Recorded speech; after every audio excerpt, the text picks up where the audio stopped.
What's going on, everybody? The original Mako back with some more Vampire Survivors content. But before we get into what we're going to be going over today, which is the new character, new weapon, be sure you check the links down below as always. If you want to have a great time, enjoy your day, see me do these runs live, see me play some other really cool games, check out the Twitch link down below. I stream 5 days a week and we have a ton of fun over there. So check it out. I would really, really appreciate it. Also, hit that subscribe button. We are edging on 3,000 subscribers, and then once we hit 3,000, next step is 4,000. So I need your help to get there, and there's never a lack of content, and we always make some fun videos. So check that stuff out as well. But that being said, let's get ready to get into it. I figured we'd start right away. No need to full cam. We'll just get into the business here.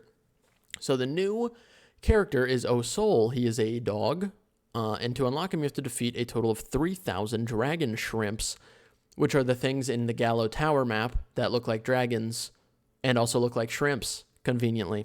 So that's the new character, and he comes with a new weapon, the Celestial Dusting, which is a flower. And if you're trying to win runs, this character is... If you're just trying to win, you're not trying to go for like high kills or what... Listen, I'll show you what I mean. I'm not going to do a full run, but I'll show you enough. So Soul is the same copy-paste character as Mort, Ramba, Cavallo. He gets the increased projectiles every 20 levels and a maximum of +3 at level 60, which is a very good passive to have, and especially with this weapon. Now, this weapon, once again, it's kind of similar to the last one where it's somewhat nuanced, so... we'll be talking about it a little bit and how it works, but I'm telling you, if you're just trying to get to 30 minutes in an area, this guy might be a move. And let me explain why. Now, we're not going to, the bone zone is going to be its own video, a whole separate video, because it's the fucking bone zone, as well as the two new arcanas are going to be completely separate. So we'll just go to the Mad Forest here and vibe a little bit. There's also an option, if you didn't see it, when you select a map, to turn off arcanas now, as I said in the update preview video, and there's also a way to get random arcanas. We'll start with Heart of Fire, even though it's been nerfed. The explosions only do half damage now, but here is an example of the Celestial Dusting. Now, how this weapon works, you might be thinking, oh, it's just kind of a random thing, doing its own thing, having a good time. No. So it's shooting out these flowers. They will always shoot out the exact opposite direction that you are moving at the time of shooting. So if you're moving to the right, they will shoot out directly to the left. If you start doing circles, they will start doing reverse circles. If you just stand... And then here, the next thing about this weapon is they are momentum based. So they are firing off... It's essentially what it kind of seems like is happening is, like, as you're running, your feet are like kicking up stuff behind you. But that also means if you just stand still, there's no flowers. And well, there are flowers, but they show up not nearly as often as they do when you're running, because they are momentum based. Now, once you have enough projectiles, that doesn't really matter as much, because when you have more projectiles, they'll kind of just hover around you, so you will just have like a circle of flowers sitting right on you. But until then, you want to be moving at all times while using this weapon. And as you're upgrading it, it's very, very, very similar in terms of like what passives it works best with as all the other projectile-based weapons like Rune Tracer, Bone, Cherry Bomb, all that stuff. AoE is really good. Spellbinder, bracers for projectile speed and duration especially. Those are all really good, and you can see that reflected with the actual like upgrades as you level up this weapon. The upgrades are very much, they're speed based and duration based, from what it seems, all the way up until the level 8 level up. Now, this doesn't have an evolution or anything, but the level 8 of the Celestial Dusting is kind of crazy, and that's the part we're going to get to. So like I said, we're not going to go through a whole map here, but we will try to level this thing up to level 8 so I can show you guys how insane the level 8 level up on this weapon is, because it boggled my brain cells the first time I saw it being used. And it's the reason why I think this character could be one of your best options for just a survive to 30 minutes run. Like, I'm not trying to go crazy, break any builds, go to the leaderboard and whatever, but surviving to 30 minutes, something that is very, very viable with this character for sure. Now, once again, it is also dependent on you rushing level 8 of the Celestial Dusting, because that's a... Ooh, hell yeah.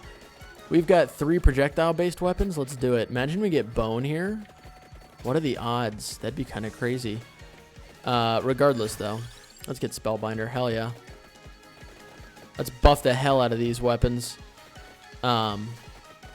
But yeah, because that's the crazy part about this weapon is the level 8 effect. Until then, like, it's still decent, and it obviously it's hitting pretty hard, and it's controllable because you get to pick exactly where they're going to be firing off at all times. But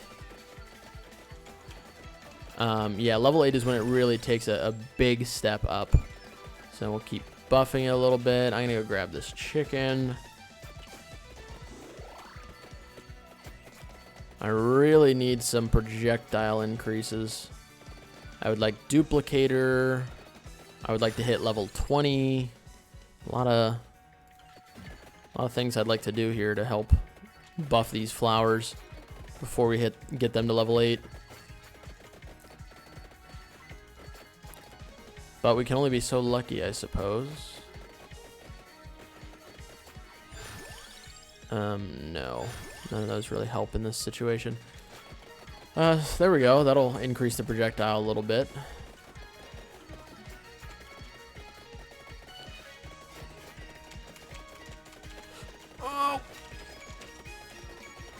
Oh, there's a chest that I can't really grab right now.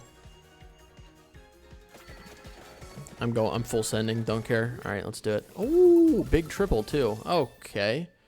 They're all Rune Tracer. No! Good thing reviving just buffs me, nerds. Bet you didn't see that coming. All right, we're about to hit 20 soon, which will give us another projectile buff, which is nice. Oh, I meant to test. I'll test it after I grab all this XP and stuff.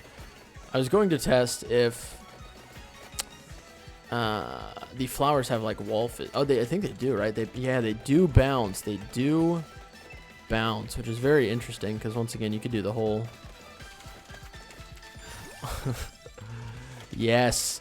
Oh my God, the blender build gets more powerful every day.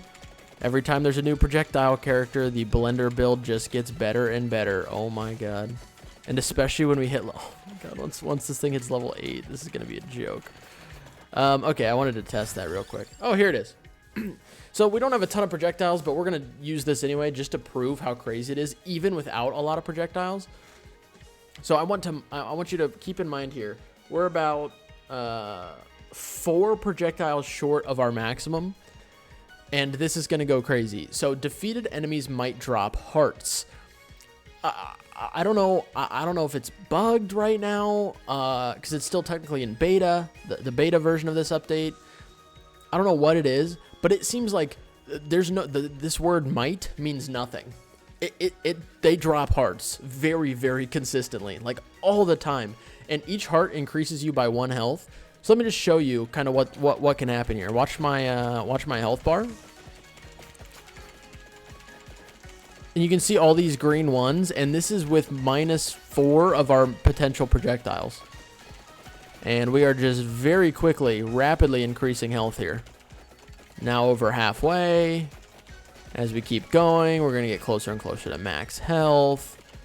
And we're almost there already, and it can go 4 times faster than this with the projectile increases. So it's actually insane.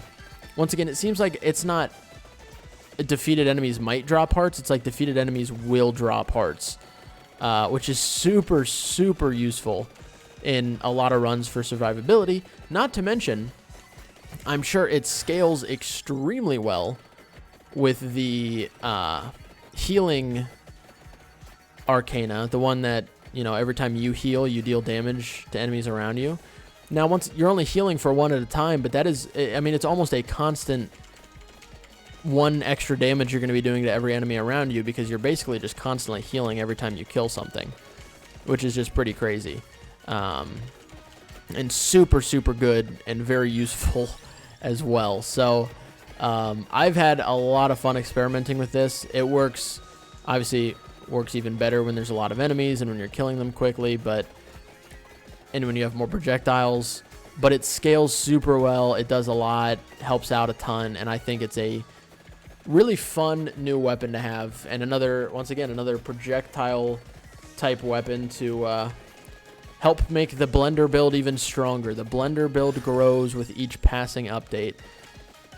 I mean, I can't even imagine if I was able to get like the bone and the cart this run, the amount of the sheer amount of damage that you could have in this small area is ridiculous.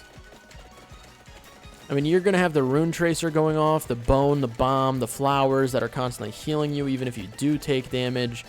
If anything touches you, they explode. I mean, the carts going back and forth, you would be so invincible. Like, it wouldn't even be funny. But regardless, this was kind of just a showcase of the new character and new weapon, and kind of explain A, how to unlock them, and B, how it works, because once again, it's more nuanced than most weapons are in the game. There's more to it than just, oh, just equip it and let it do its thing, like most of the other, like a wand or fire wand. No, it has a very specific way that it moves. It's momentum based, so the slower you move, the slower it moves as well. But yeah, as you can see, I mean, it does decent damage here. It does. It's not that far off DPS wise from like a beefy rune tracer. And considering, you know, its healing effects and whatnot, it hits pretty hard.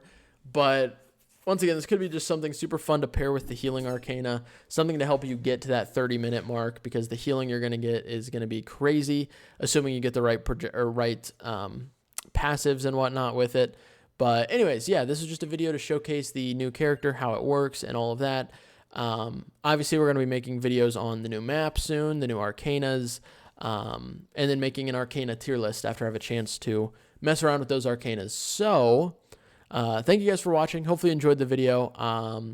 Once again, this patch is currently only out on the beta version of the game. It is not out fully yet, but it should be out sometime today. So hopefully you'll be able to mess around and experiment with this character soon.